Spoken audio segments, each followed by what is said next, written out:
Little Legends, Exceptional Men in Black History, written by Vashti Harrison. Bass Reaves, 1838 to 1910, Deputy U.S. Marshal. Bass was born enslaved in Arkansas. As a boy, he was made a personal servant to Colonel George Reaves, who allowed Bass to learn to use a shotgun. Bass was so skilled that he even excelled in turkey shooting competitions. When people saw how good he was, they barred him for competing. Bass understood that, as an enslaved person, there was no winning for him. George took Bass with him to fight for the Confederacy in the Civil War.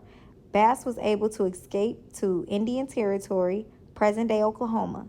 He hid until the end of the war, learning the languages and customs of the Seminole, Cherokee, and Creek people. It really was the Wild West, a lawless land for miles around.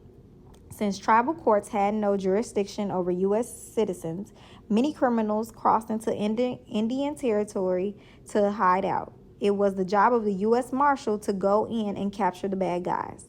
In 1875, when the head of the marshals needed to appoint his deputies, he thought of Bass, who knew the land, spoke the languages, and was an incredible shot. Bass was one of the first black deputy U.S. Marshals. It was a dangerous job.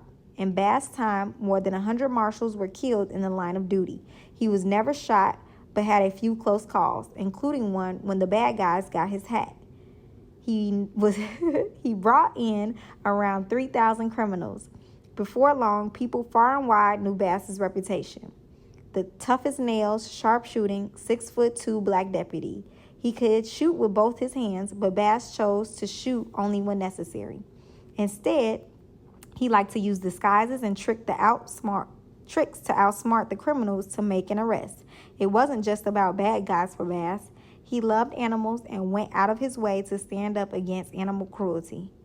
It's speculated that Bass was the inspiration for the Lone Ranger, the fictional masked hero of the Old West. There's no way of knowing for sure, but we know that Bass was a real-life good guy who fought for justice.